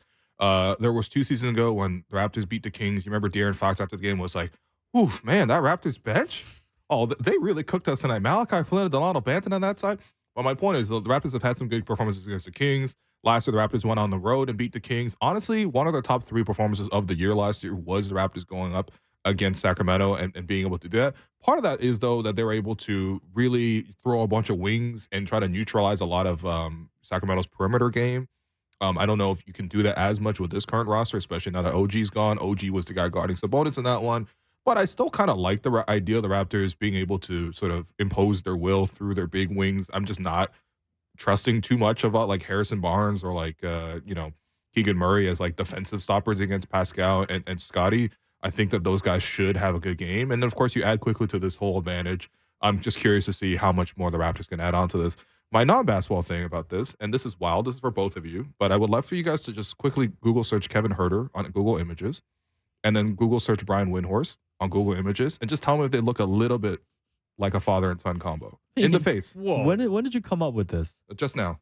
You just thought of this? Just now, yeah. Okay. Yeah. I mean, I guess if I squint, I can see it. I mean, it's hard to get past the red hair. No, that's fair, yeah. And Kevin Huerter's 3 nips, which is... oh, yeah, he does have... You don't know the 3... You don't know the 3 nips? Hold on. This is from James Herbert. Yeah, so James Herbert of CBS Sports had a feature on Kevin Huerter a couple years back, and ever since I've called him 3 nips because he used the analogy that he was basically talking about he only wants to do the things he's good at. He doesn't want to do too much on the court as a rookie and stuff like that. And he's like, yeah, if you go on a first date, you don't want to show your 3rd nipple right away or something like that. Okay. Wow. The whole buildup was I thought he had 3 nips. But, no, he just used a really funny and weird Yeah. I guess that's less weird than me saying he might look like Brian Windhorst. Hawks guard Kevin Huerter's high school coach had a saying, "Don't show your third nipple. You go on a date, you show your strengths." Yeah, you show your strengths on the first day. You show your weaknesses on the third day. And if you still keep going, then, maybe there's something there. But all right, so I'm picking Raptors, though. Okay. Quickly, on that matchup. So you mentioned that the Kings, even though they have some okay defenders, and Keegan Murray has taken a leap defensively. He's really, really good. They also bring Off Night off the bench, who has the best nickname in basketball, and is good. But either of those guys are giving up a size disadvantage against Pascal and Scotty. So that's a real thing. On the other side, though, obviously De'Aaron Fox and Domantas Sabonis are the guys you're most worried about. Are you going quickly on Fox, Scotty on Sabonis to handle the two primary issues with your two best defenders, and then you kind of put Yak on Chris Duarte off the ball, maybe? Because Duarte's not a huge offensive threat. That's a good question. Because I'd imagine Siakam's probably on Barnes. That matchup makes sense both ways. They've always put him on Harrison. Yeah, and RJ and Keegan is fine. That's a decent enough matchup. Is that how you'd line it up? I think I would start off just like point guard guarding point guard, center guarding center in this case. With that as a switch and adjustment. Okay, so you maybe have Scotty coming off of Duarte where he can help into the paint and stuff like that. Ideally, yeah. I mean, but then again, we have also seen Darko use Scotty as the point of attack defender quite a bit since the trade. Yeah, and Sabonis is kind of like obviously he's the center and he's not point of attack because he's not operating face up on the perimeter, but it is somewhere in between because he has the ball in his hands more than anyone else on the team. I just want to keep a big body on him as well. He's obviously pretty big. I know, but I would expect Jakob to handle it. Yeah, to some degree. I mean, yeah, he's not, where the problems come up is the dribble handouts with Fox and the 2-man game and stuff like that. That's where I'm worried about. Where obviously you don't want to switch those because you don't want to end up with quickly on Sabonis or something like that. But someone who could stay with Fox in a pinch as he comes around those. Right. Although Yak did an okay job against John Morant of kind of just staying vertical down the side of the paint. Fox is so fast. It's he is terrifying. You know what the most perplexing thing about the Kings is? It's not even that they're 13th in offense after setting the record for offense last year. They have the second worst transition offense in basketball, and they have De'Aaron Fox on the roster. Makes no sense at all. Do not understand. Anyway, that was Between the Lines, brought to you by Bet Rivers. Take a chance. There you go. Okay, we're going to take our last break of the day. Been your host, Willow. You've been listening to The Raptor Show on the Sportsnet Radio Network. Welcome back to The Raptor Show on the Sportsnet Radio Network. I'm your host, Wim Lou. We are almost at the weekend. The Friday vibes have been light on the show. Thanks, everyone, for sending in questions to the program. Thanks to Jim Park for also giving us stop promoting Jim Park. And also, shouts to Alex and Blake. We got to cherish these moments, man. It's the last one of the week. This guy's Parks and Rec, man. The way he's promoting Jim Park. Anyway, to wrap up, good luck to Tottenham in the FA Cup. So they might be out, actually. I might have given you bad information. God damn it. But in any case, we obviously have talked so much about the incoming players, Emmanuel Quickly, RJ Barrett, that, we didn't really give the full space to a guy like OG Anunoby, who's obviously been a long time, super loyal, dedicated, committed Raptor, who has been here for a long time and obviously was a beloved player. He was my brother's favorite player. He was devastated that he was dealt. Juntao Porter's favorite player. Man, you gotta relax on my bro. But yeah, so we figured we'd commemorate him with just his favorite Raptors moments. So we're gonna go through Raptor Show style and just draft our favorite moments for this is OG Anunoby's dedicated to Emma J. Brown career. That's the Emma J. Brown segment. And by the way, like we mentioned, other pods have done this. Yes. I don't plagiarize. I just Raptorize. That's so I'm sick. excited about that's that. Sick. I like that. So I agree. It's a very important thing. We might go 4 rounds. We might go 5 rounds, depending on time. All right. But first, with the first overall pick. So I'm going to pick first. Blake's going to pick second. Yep. Producer always goes last. Will, you're on the clock. Hurry up. Listen, I mean, this is no surprise, but the number one OG Anunoby moment is the shot with 0.5 seconds left. That was the real 0.5 offense, was Kyle Lowry inbounding the ball over top of Taco Fall. Into the deep corner to OG Anunoby. The Microsoft Teams screensaver went wild. No, but seriously, it was an amazing moment. OG's interview afterwards saying, I don't shoot trying to miss.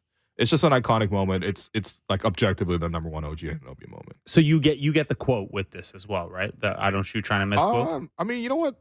If you want the quote, you can have the quote as a second pick if you'd like. I'm not taking it as a second. I just want to attach it. I feel like it should be attached. Okay. Because I've mentioned this before on different podcasts. But if you go into the bathroom in my place, above the toilet, there's an OG print that says, I don't shoot trying to miss. I've been to your house. I guess I never used the washing. Remind people to aim carefully. That's a pretty aim good carefully there. I love this you one don't too. want a Kawhi Game 7 scenario.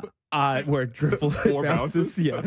Goodness. I like this one too because like obviously nothing good came from the pandemic or the bubble. Everything sucked about it. Yep. This play literally could only have happened in the bubble because the only way Kyle was able to thread that pass over Taco Fall and into OG in the far weak corner was that because there was no crowd, he was able to back way up behind the inbound line. Right. So this is like sneaky a Kyle pick too of like you genius. You just like, hey, there's no fans there. I can walk. There's no rule that I can't walk back there. There's just usually people in the way. And How do then you think they celebrated with room service? I think all you got just- was room service. they just You went for a went walk and and- picked up your prepackaged meals. And saw Donovan Mitchell and Jamal Murray at the pool. That's what it's happened. the longest layover ever. But yeah, that's my first pick. Blake, what are you taking with your first pick? Yeah, it's tough. There's a lot of that's the obvious number one pick. There's a lot of there are a lot of really good things. Nothing stands out to me as like a clear next one. Okay. So I'm gonna go back to getting to know. This isn't even a moment with the Raptors, but one of the best things after they drafted him was going through all his old Twitter posts. Okay. Nice. To learn a little bit about him. And there were tons of fun ones like him being afraid of dogs and stuff like that. But the pick is if your girl says hey to me, that's our girlfriend now. I don't care. Polygamy, number 2 pick. Yeah. Nice. It's it just like as a get to know OG and the sense of humor there, finding out that he was a longtime funny tweeter, low volume, but high effectiveness. It really did give you it really did prime us for what was to come in terms of OG's sense of humor. I think the most impressive thing is OG sent this when he was 17. Most 17-year-olds don't have good tweets, so salute to OG for that. Third pick, Derek, what happened to the drops? Yeah, it's last segment Friday. Derek's out of here, man. Yeah, okay, you're right. Man. Okay, I guess I'll just take the OG scarf saga with Serge Ibaka.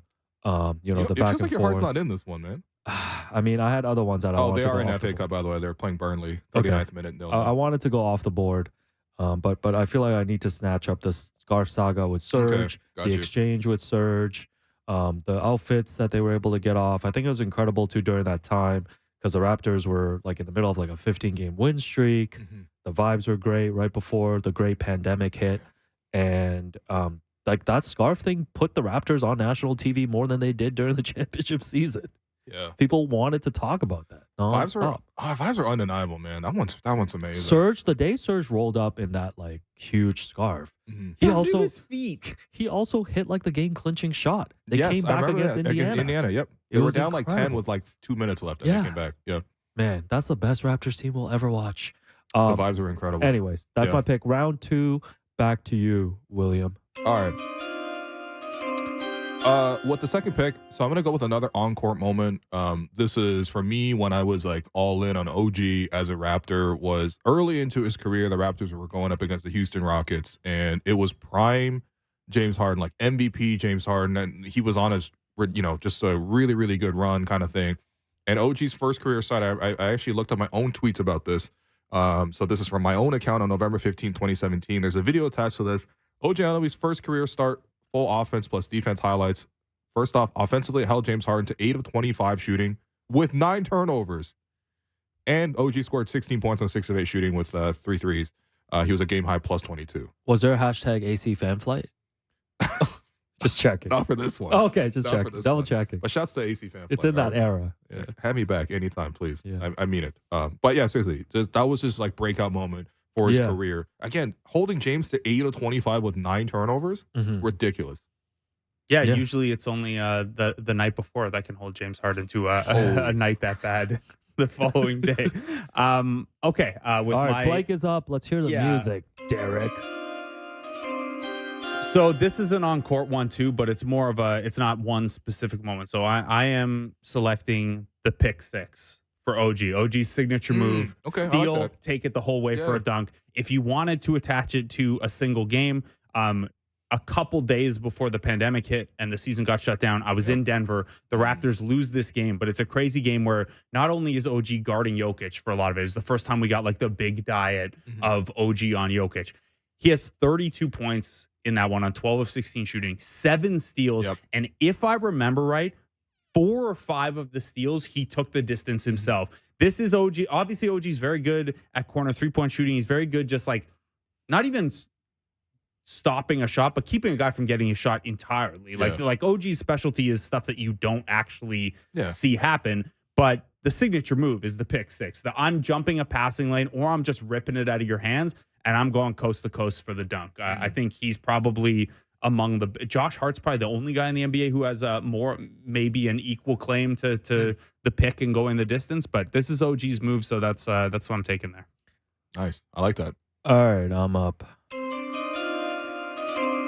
A few years ago on Media Day, OG sat down, with Faisal Kamisa of Sportsnet, nice. #1 sports network in the country. And, all the Raptors players were asked to draw the OVO owl. And I don't know how would you even describe what OG drew? OG drew like a very boxy ghost.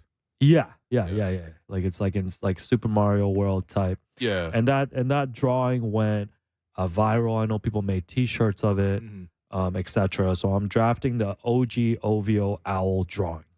Okay. Do you get Faisal as part of this pick? Like Faisal's just on your roster. I think that's why he did it. I already have Faisal, but go on. This is a Raptors Bill Duffy connection. Yet another right? Kamisa jersey for Alex Wong. Shouts to third mommy.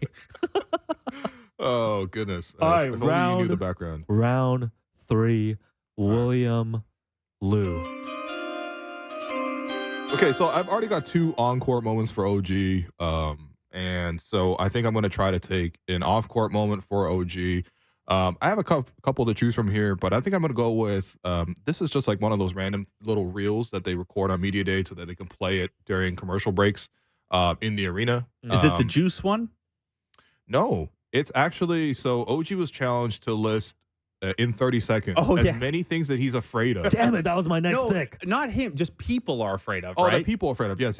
Okay. So his list went coyotes, dogs, cats, fish, which fish is questionable to me. I don't know if people are afraid of fish other than Lee Man.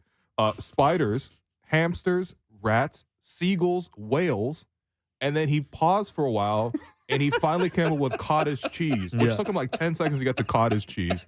So he finished with 10. But yeah, OG being afraid of cottage cheese is one of my favorite OG moments. That is a great pick. It was on my board as well. And this is my next pick. The Juice one that's related to it is in another one of those things. He got asked, your house is on fire. What's the first thing you save? And he said juice. Like he's going to the fridge and getting his juice before he leaves it on fire. OG might actually be funny. All right, that's my third pick. Blake Murphy.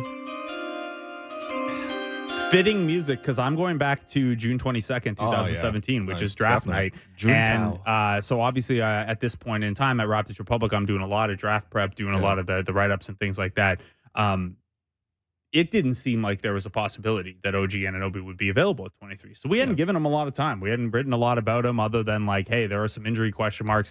If he slid, unbelievable. But like nobody seemed to think he was getting to 23rd. So the actual pick here, though, is that as we're all getting excited on Twitter, as people like me and other Raptor fans and the draft people like our pal Jeremy Wu or Sam Vecini or whoever are all kind of like, how is OG still on the board? Fran Fraschilla drops a I don't know. He's kind of the sexy blogger pick. Yeah. And like obviously that is, I mean, it's the lead in my Raptors Republic article when they select OG Anunoby. Yep. I must have tweeted that like 30 times in his rookie year. The Toronto Raptors make the sexy blogger pick at a time when I myself am a not unsexy blogger at that time, but certainly better looking than I am now. So yeah, the sexy blogger pick is my selection here. It was a very, very fun start to the OG era. No, that's good. I thought you were going to pick something else from draft night, but I guess that's still on the board. How poorly his hat fit? We can say that's not for me to decide. Yeah, but that's a great pick. Yeah, I remember that. That was sick. Also, by the way, it's funny thing because like obviously Indiana wanted to trade for OG for a while, and I'm sure they were in on OG this time. They just couldn't get it done. Indiana had the 18th pick that year, so fully in position to draft OG. They took TJ Leaf. Oh, man. That's the most backup quarterback name you could ever get is TJ Leaf. They took a tree? You tell me that's not a San Diego Charger right there? Oh, man. Anyway. All right. This is what, round 3? Okay, round 3. Yeah, round 3. I'm going to take OG punking Markieff Morris in the first round. Oh, yes. When they played. This was before the LeBronto situation. I think they got into a tussle in like game 3. Mm-hmm. And if you watch the video clips, you can see the things that OG said. Began with a B. To Markieff Morris. And they later, I think in game 6, Markieff Morris had like a really hard foul on Pascal on a fast break. And he tried to go at OG too at the bench. And OG just didn't flinch. That was when I realized like OG was like, you know, the lights are not too bright for OG. So I always remember him for that series for going at Markieff Morris. Yeah, OG for a quiet guy has always kind of wished someone would. Like he's always ready to go. Yeah. Well, I didn't want to spoil other picks, but that might also come up because OG's had quite a few. He's had a couple scraps, as they say. Flipping a Raptor show guest. All right, round four, back to Will. Round 4. Mark Tatum is at the podium now. All right, Mark Tatum's at the podium, and my team, Team Lou, is drafting OG Anunoby's occasional British accent.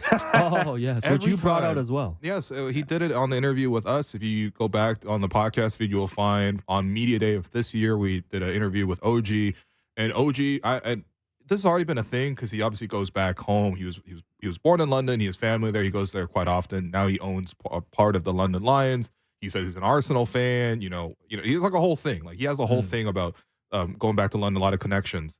As most Nigerians do, to be honest, at least in the diaspora. And then so OG, every time he goes back to London, the accent starts to pop out. I don't know if people watch CBS Galazzo's show, but like he's a bit like Kate Abdo. Like there's just different accents that he's capable of pulling out here. So I gave OG that little quiz about just reading some British terms, and so that's gonna sit forever in my Google Drive because when else am I ever gonna look at it? But yeah, there's a whole Google Drive that just has OG trying to say words like aluminium and Tuesday, Adidas in it, schedule, yeah. But yeah, shouts to OG. Combination. I should have put combination in there. Damn it, man. Where was my producer that day? He was sitting right beside me, actually. No, I like that one. All right, on to Blake Murphy, round 4. All right, this one's incredibly stupid and maybe a little inside writing. So last year at Media Day, we get told, and in the media guides and things like that, hey, by the way, OG Anunoby is now spelt O.G. It's a new thing, and OG's explanation is it was always spelled that way. That's what they did at Indiana. I don't know how it got to be this. OG does not stand for anything. It is just a shorter version of Agugwa, it's the his first name. Yeah. I looked into every possible thing. Is his middle name start with the G? Is there a Nigerian word that starts with the letter G that maybe is a junior version or something like that? Anything to make it make sense, what O.G. would mean. Absolutely nothing. I go back and I look at the Indiana media guides when he was in college. No O.G. Like fully just made that up. Gotcha. And then this year at Media Day, we look at the media guides. The initials are gone. It's just back to OG. Just for a year to mess with people, he decided, and like, this seems like a small thing, but NBA.com, every one of those stats databases that has to pull data, things like that, video games, what's on his player, like on his trading card, what is on the Raptors.com website, what we're putting up on Sportsnet.ca when we write about a guy, all for one season. Just because OG felt like it, had to be O.G. And then this year he lets it go and it's back to just OG. I like it. It's like the first episode of The Wire where Rawls is like, the commissioner likes dots. That's OG. He's the commissioner. Yeah, he means bullet points. No, as someone who had to write episode descriptions for the show every day, last year I had to put the O.G. Yeah. And this year you didn't, right? Yeah, this year I gave it up. Today it's just going to be OG. You got a bit of that Jimmy Butler like trolling on Media Day. A little bit. RJ, by the way, no dots for RJ, even though it is. What? Yeah. That makes no sense. Yeah, even though his is a his is more traditional. Rowan Alexander Barrett Jr. But yeah, no, he doesn't spell it with the dots. If you look at the NBA media stuff, he could have been Raj R-A-J Barrett. Yeah. Oh my God. All right, last pick of round 4. I'm just going to take the iconic Succession-inspired OG Masai Media Day photo. Oh, yeah, nice. Shouts to the Tier 0 guys. Yep. If any one of 30 of you that work for Tier Zero listening, print me one of those. I actually want one framed. So the iconic. I think you got to get a Tier Zero tattoo to get out. Oh my God. Access. Yeah, so that's my fourth pick. So I saved round 5 to see if you guys wanted to either make an honorable mention pick or share a personal interaction with OG as a pick. So this is bonus round. Okay. Will Lou. Well, I got technically already drafted my own interview with OG in the previous round. So I wish I scrolled down in the rundown once again. So my last pick will not be a personal one unless you consider Dennis Schroeder a personal friend because he comes on the show every week. By the way, great interview this week with Dennis. Go check it out from yesterday. Go check it out. But OG flipping Dennis Schroeder is so funny to me, man. There's no lead up. I think Dennis is still quietly a little bit still like, why'd you do that to me, man? Because we never got a good answer from him. But I loved OG flipping Dennis Schroeder. It was one they were in Tampa, and I love that it happened in the first quarter coming out of nothing. And then as OG was ejected from this empty arena, he walked down the tunnel and he got a fist bump from Masai Ujiri. Nice. Mm-hmm. Yeah. Mm-hmm. I thought that was just cool from everybody involved. But sorry, that was not a personal interaction. Nice. This is like when we did over-unders and you did locks twice. Yeah, that's fine, man. Blake, bonus pick. Yeah. Okay, so my... the honorable mention here is let's double date at Rabba Fine Foods. Yeah. And just generally OG being like a nonsense poster in the comments. For a guy who does no social media to always be posting nonsense in teammates' Instagrams. But my personal story or memory is I'm in the locker room. This is like just at the end of 2019-ish. And I'd done this thing where I asked every Raptor what their favorite album of the year was and made a playlist of it as part of an article. Cool. And OG and Patrick McCaw are arguing with each other over the ranking of Young Thug albums. And OG like tags me in to like moderate the to settle the debate. I'm like, I'm not the person. Hop in here, Molly Curran. I'm going to be Stephen A. You're Skip. Boy genius over here. What's your take on the Young Thug album ranking? So the most fired up I've ever seen OG in the locker room is arguing Young Thug album rankings with Patrick McCaw. I love that. This was right after So Much Fun came out too, so that was kind of the impetus for the argument, I think. Honorable mention goes to OG's Staples commercial. Oh, nice. From last year. Employee of the Month. Yeah, which is a classic. He also had that weird Skateboards and Roses one. Yeah, and I guess that one was terrible. Actual draft pick. I don't know if I've told this one. So there was a time when I think either Kelly Oubre or Jared Smith made huge news because they wore a Supreme branded shooting sleeve. Yep. And the next game, I was in the locker room talking to OG about it, and he actually had the shooting sleeve in his locker room. and he was like, hey, do you think I get in trouble if I wear this? And his biggest worry was Kyle getting mad at him. Because he that's thought culture. Yeah, that's team culture right there. But he was like, you think Kyle will get mad? Because like he thought if he did that and pulled it out like for the starting lineup intro, it'd be like not serious, and Kyle might be like, oh, what are you doing? So this was very early. So in Kyle his Lowry's career. on the floor dapping people who are doing calisthenics. Yeah. But then he sees OG and he's like, take that off. Yeah, take that sleeve off. Yeah. So OG ended up not wearing the sleeve. All right. Yeah. That's a great story. There's very few Alex Wong stories I've never heard. So I'm actually kind of grateful for this. Because I only have 3. Actually quite grateful for this. I wish we had Danny Green on to do this one because obviously the Rabba Fine Foods was at him, and he also I think told a story once, and it's never been verified with photos. But like when they were celebrating the championship in Vegas, he was wearing swim trunks and a suit blazer. Oh, yeah. So I actually asked OG about this one time. Yeah. It was for Yahoo Sports. It's called 25 Questions with OG. Check it OG out. just completely shut that down. He said Danny was making stuff up. Yeah. I want to get But this I also one think in. that's true though. I want to get this one in before we wrap up because I think it defines OG. This is from Twitter account Brooks Otterlake when OG got traded. Tweeted, I once had a table next to OG at Pi, and when his pad thai arrived, he said, "What's that?" And his date said, "That's what you ordered." So that's a good one. We'll miss you, OG. Thank you for all your time with the Raptors, and that's all the time we have for the Raptors show on the Sportsnet Radio Network. Make sure you find the Raptors show wherever you listen to podcasts. Subscribe and please rate, review the show. Thanks once again to Alex and Blake, Derek, Jennifer Olnick, David Sis, Jared Manatad. We'll see you next week.